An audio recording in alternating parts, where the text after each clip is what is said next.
Guys, I have just read a very, very good article on Kotaku written by Jason Schreiner.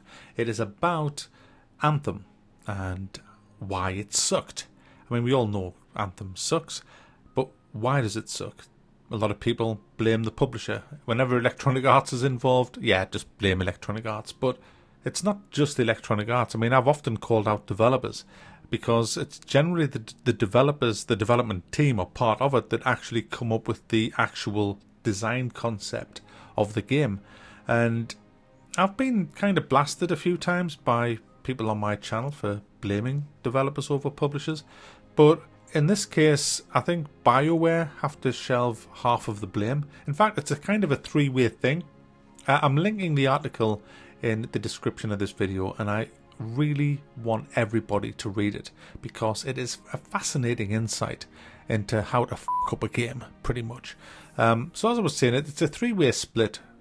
You've got Electronic Arts, who you have to blame for the way they handled a lot of the situations, especially with Frostbite. Then you've got Frostbite itself, which was, again, a bad engine for this type of game. And then you've got the incompetence in BioWare, the inability to make a decision, the absolute bad lead that was in charge of this, the multiple writers that have just been brought in and constantly changing the fucking story.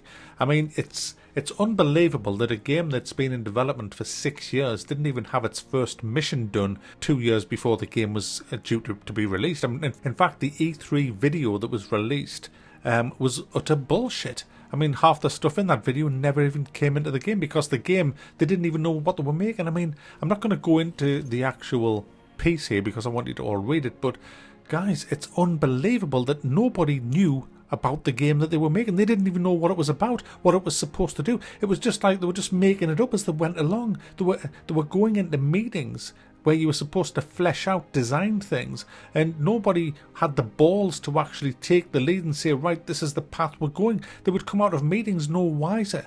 It's unbelievable that this is a company that's been around for what, 20 odd years, developing games since the 90s. You got EA that's been around since the 90s as well, publishing games, and that sounds to me, after reading this article, that none of them knew their arse from the fucking elbows. I mean, I can understand the benefits of using an in-game engine for a game. It means you don't have to pay for a third-party engine like the Unreal Engine. You can use Frostbite, which is the DICE engine for Battlefield. But if it doesn't really work well for the game you're making, then you're going to have to just bite the bullet, I'm afraid, and get an engine that does, or make a new one, but fund it and get the right people in. I mean, can you believe, guys, that they couldn't even get access to tech support for the Frostbite engine very often when they needed it because, hey, that was reserved mainly for the people who were making FIFA and Madden, because probably, I don't know the reason why, but I can imagine that it's because them games make more money than Anthem would have. So it's just like sleaze all the way through. It's awful. But I actually kind of called this when I reviewed the game. If you look at my review, the pinned comment that I made, I said something along the lines of the reason Anthem sucked is because of the design of the game. It was a flawed design. Now, I don't want to sound like I'm some kind of amazing Sherlock Holmes. I think any gamer could spot that. We all knew it was bad design. As soon as I started to play the finished game, I actually could see how badly the design was. I didn't detect it when I was playing the demo because you only got a snippet of the demo, and it was all pretty decent what you got in the demo, bar the horrible loading screens, but you couldn't really say this is how the final game is going to be because that was just a demo, and they came out and says, hey, look, this is a demo and we know it's got some big issues, but we're fixing them. So that's why I didn't want to be too judgmental on a demo. But when the final game released, my goodness, I was not prepared for so much shite in the game. The loading screens, the fact that you couldn't equip weapons on the fly, the whole thing was disjointed. I remember in my review talking about the two areas that you had. You had the big world where you did your fighting, and then you had this disjointed place full of, I called it the worst place ever created in a video game. I mean, and I didn't understand, at the time, because I didn't know any of what I know now that I read on Kotaku. But now that I've read it, I can fully understand why I was thinking these things and why the game is as bad as it is, because you can just see that nobody was taking the lead on it. Nobody was coming up with the reasons of why you should do this, why you should do that. They changed the writer 3 times. They even got to the farcical stage where they had all the voices done and the animations on the faces done, but they changed the bloody story.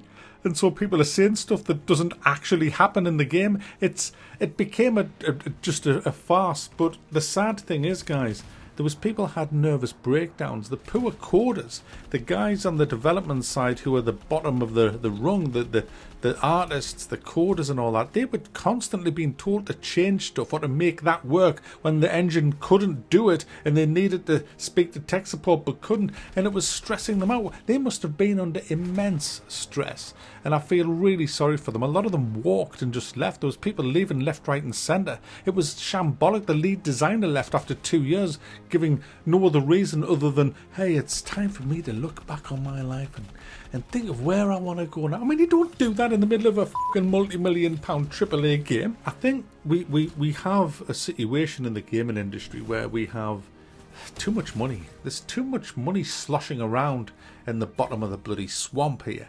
You've got people who are no longer passionate about games. They don't seem to sit down with great ideas and flesh them out like they used to. I mean, anybody who works in the creative arts industry, and I've been in that now for 20 years.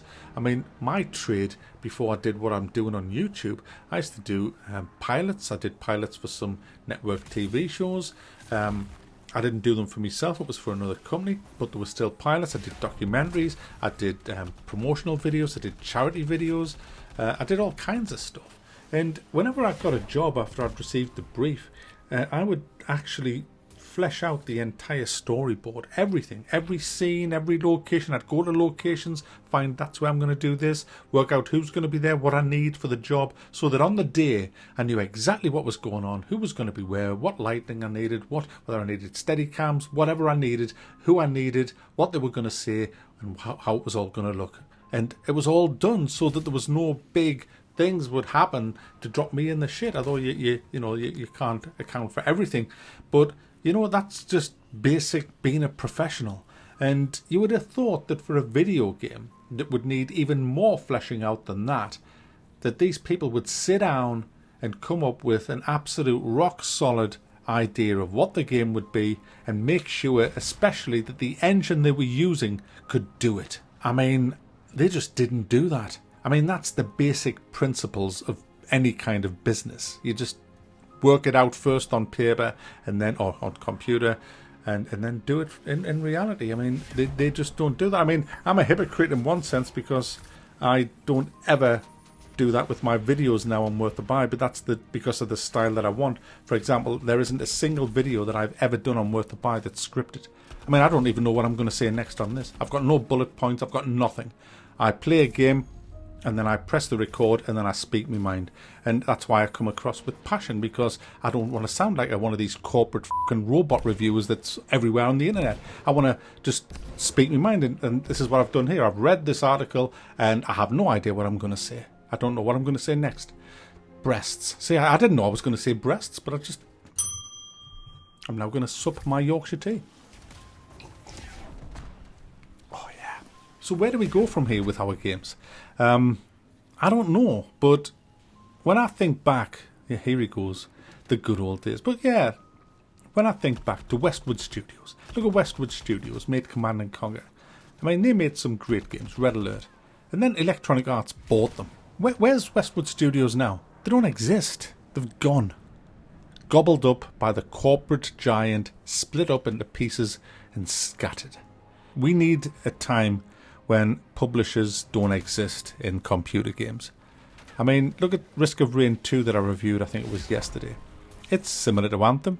You have a world inhabited by monsters, you have a team of 4 with different abilities, you shoot the monsters, you find loot, and you get more powerful.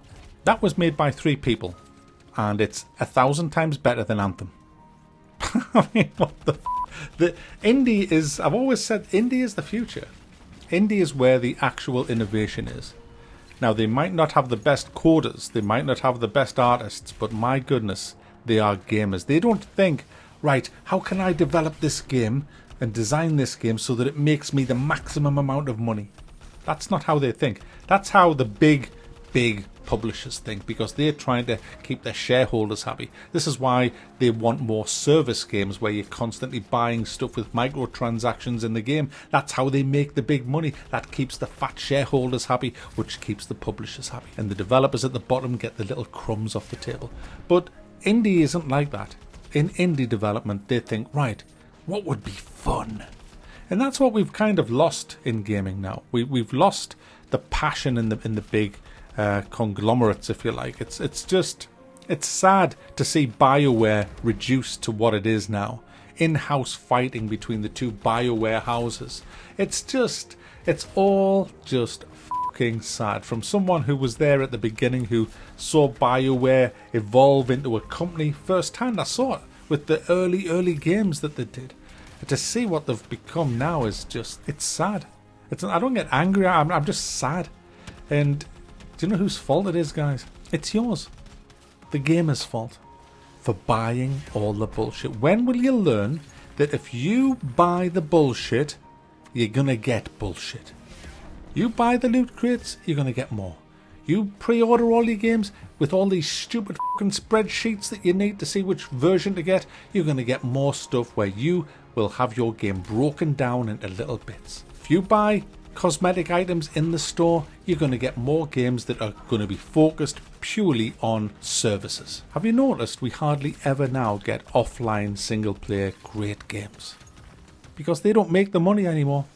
They don't make the money anymore. You can't fleece them out with fucking loot crates and shops and vendors where you can pay to look good in front of your mates, because there's no one there to see it. Just NPCs. Nobody wants to make them games anymore, and some of them games were the best games ever made. Now everything is open world, online. Look at my fucking frilly shirt that I bought. It was only $6.99.